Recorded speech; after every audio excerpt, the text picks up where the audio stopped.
په دې ځای کې په حجة الوداع کې څه ورته وفرمیل چې حاضر سړی دی هغه دی او غایب ته د نصیحت دا خبرې دا کم چې په حجة الوداع کې چې کوم احکامات ما درکړو دا دې ورورسي. نو اوس چې سلو په دې کې یو مسله دغه راله د بریلویانو مسله چې دی وایي تبلیغ د عامې نشته. نو یو زده که یو تبلیغ دی یو وعظ دی. تبلیغ چې کوم دی هغه بالمنصوص کېږي، تبلیغ بالمنصوص، او بل چې کوم دی وعظ چې کوم دی هغه تبلیغ بغیر المنصوص کېږي. نو بغیر المنصوص چې معنا د قرآن او حدیث د انسان ته نه موجوده، دی و خلکو ته نصیحت کوي، خلک رابولي الله او رسول لره، دا وعظ دی. دا وعظ چې کوم دی دا د عالم بغیر بل څوک نشي کولی، عالم به کوي. تبلیغ چې کوم دی دا هر څوک کولی شي. تبلیغ څه ته وایي؟ تبلیغ بالمنصوص. منصوص دا معنا چې یو شی ته آیات کې قرآن دې زده کوي، حدیث دې زده کوي، یو مسله دې زده کړه، دا و خلکو ته بیانوه، دا پر تا باندې فرض ده. صحیح سلو له اوس نو که چي دا رقم تبلیغ هم باندې کوي، لکه د سیفیانو پر قدم روان سي، هر یو د ځانه سیفي جوړ کړي، بریلوی د ځانه جوړ کړي، نو بیا خو د بریلویان به خپل زامن ته دا نه وایي چې ورسره لمونځ وکړه. هلکه درواغ مه وایه، ویلې هلکه د چا حق مه خوره، ولې دا خو تبلیغ دی. نو ګوره که چیرې تبلیغ منع سي، نو بیا خو به یو پلار یو زوی ته دا نصیحت نشي کولی، یو مشر به کشر ته نصیحت نشي کولی.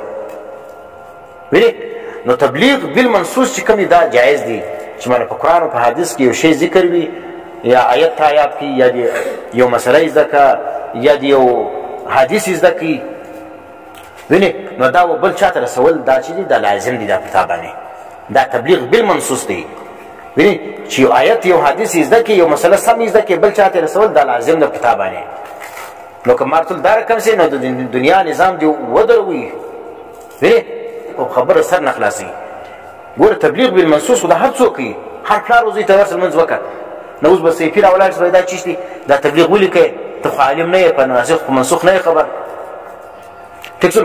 دا رقم یو مشر راولاړ شي، کشران ته وایي پلانی کار مه کوئ، درواغ مه وایه، غلا مه کوئ، وینې حرام کار مه کوئ، پلانی کار مه کوئ، پلانی ګناه مه کوه. دا ګرد د شا چې کوم دا ګوره دا خو داسې عام مسایل دي. نو دا چې اوس یو سړی راولاړ شي بل چا ته بیانوي، نو اوس په دې باندې چې سلو دی د اسلام ووتي، دی خوارج سلو، دی وهابي سلو. وینې دا چې سلو دا خبرې غلط خبرې د سیفیانو ده. تبلیغ بالمنصوص چې یو مسله چا یاده کړه، یو آیت یې زده کړي، یو د فقه مسله یې زده کړه، یو حدیث یې زده کړي، دا که عامي وي که غیر عامي وي دا کوی سي. دا او پاتې سلو تبلیغ بغیر المنصوص چې قرآن و سنت صحت کر یو سړی یو چا ته بیان کړي، یو خلک چې کوم دی هغه د الله دین له رابولي. وینې نو دا کار چې به دی دا د چا کار دی؟ دا د عالم کار دی. عالم چې کوم دی هغه که قرآن او حدیث نه وي موجوده هم خلکو ته نصیحت کوی سي. صحیح شو. نو تبلیغ بالمنصوص هر څوک کوی سي، او تبلیغ بغیر المنصوص وینې یا تبلیغ چې هلته نص نه وي موجوده، د هغه ته وعظ ویل کېږي. وعظ چې کوم دی هغه د هر چا کار نه دی، دا د عالم کار دی. نو دلته ګور نبی اسلام څه فرمایي؟ اللهم اشهد، یا الله ګواه اوسه، فلیبلغ الشاهد من شاهد الغائب، ودرسي ګوره بلغ غیر راوړي دي، فلیبلغ امر دی. نو مارتول د حجة الوداع په مقام باندې 1,40,000 صحابه کرام یا 1,44,000 صحابه کرام، په بلې روایت کې راځي 1,45,000 صحابه کرام.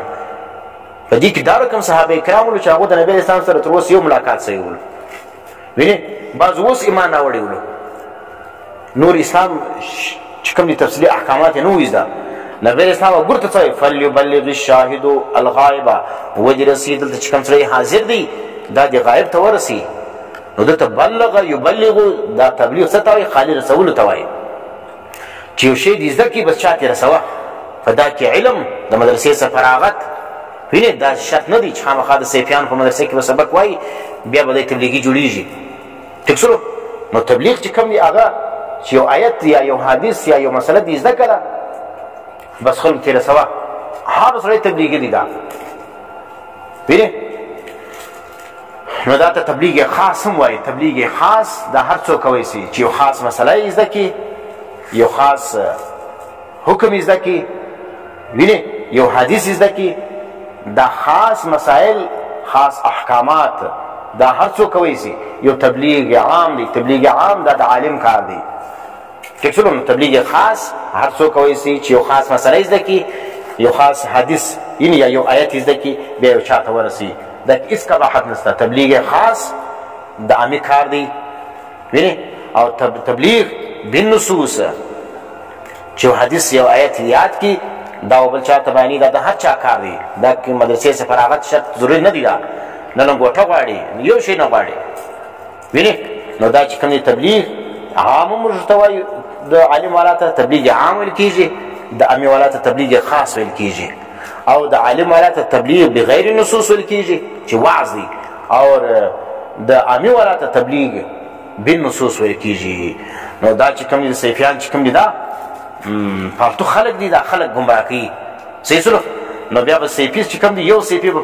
سیفی پلار دی خپل ځای ته دا نه وایي چې ورسره لمونځ وکړه ولې که چیرې دی عالم نه ولو په د مدرسې څخه فارغ نه ولو د پیر سیف رحمان ګوټه یې نه وه تړلې بیا چې کوم دی هغه دی وزوی ته دا نسي وایي چې ورسره لمونځ وکړه بیا وایي سي ولې دا خپل تبلیغ سلو نو چې ګوره هر سیفي راولنېږي خپل زوی ته وایي ورسره لمونځ وکړه دروغ مه وایه رښتیا وایه فلانې کار مه کوه فلانې کار مه کوه فلانې وکړه فلانې وکړه وینې دا خو ګر تبلیغ دی لیکن هلته دوی پر دې باندې اعتراض نه کوي چې دا چې دا تبلیغ مه کوه ته خو عالم نه نو معلومه خبر ده ګوره تبلیغ بالنصوص دا جایز دی چې یو مسله په نص کې یا په حدیث کې یا په قرآن کې صراحتا ذکر وي یو څوک یې یاد کړي چاته بیانوي په دې کې هېڅ قباحت نشته من که دا لار بنده کړي نو سیفیان بیا خپلو زامنو ته هېڅ نصیحت نه کوي وینې یو مسلمان د بل مسلمان ته دا نسي وایي چې ته دروغ مه وایه ولې که بیانوي نو سیفیان به پر هغه ورځي چې دا ولې دا نصیحت شروع شي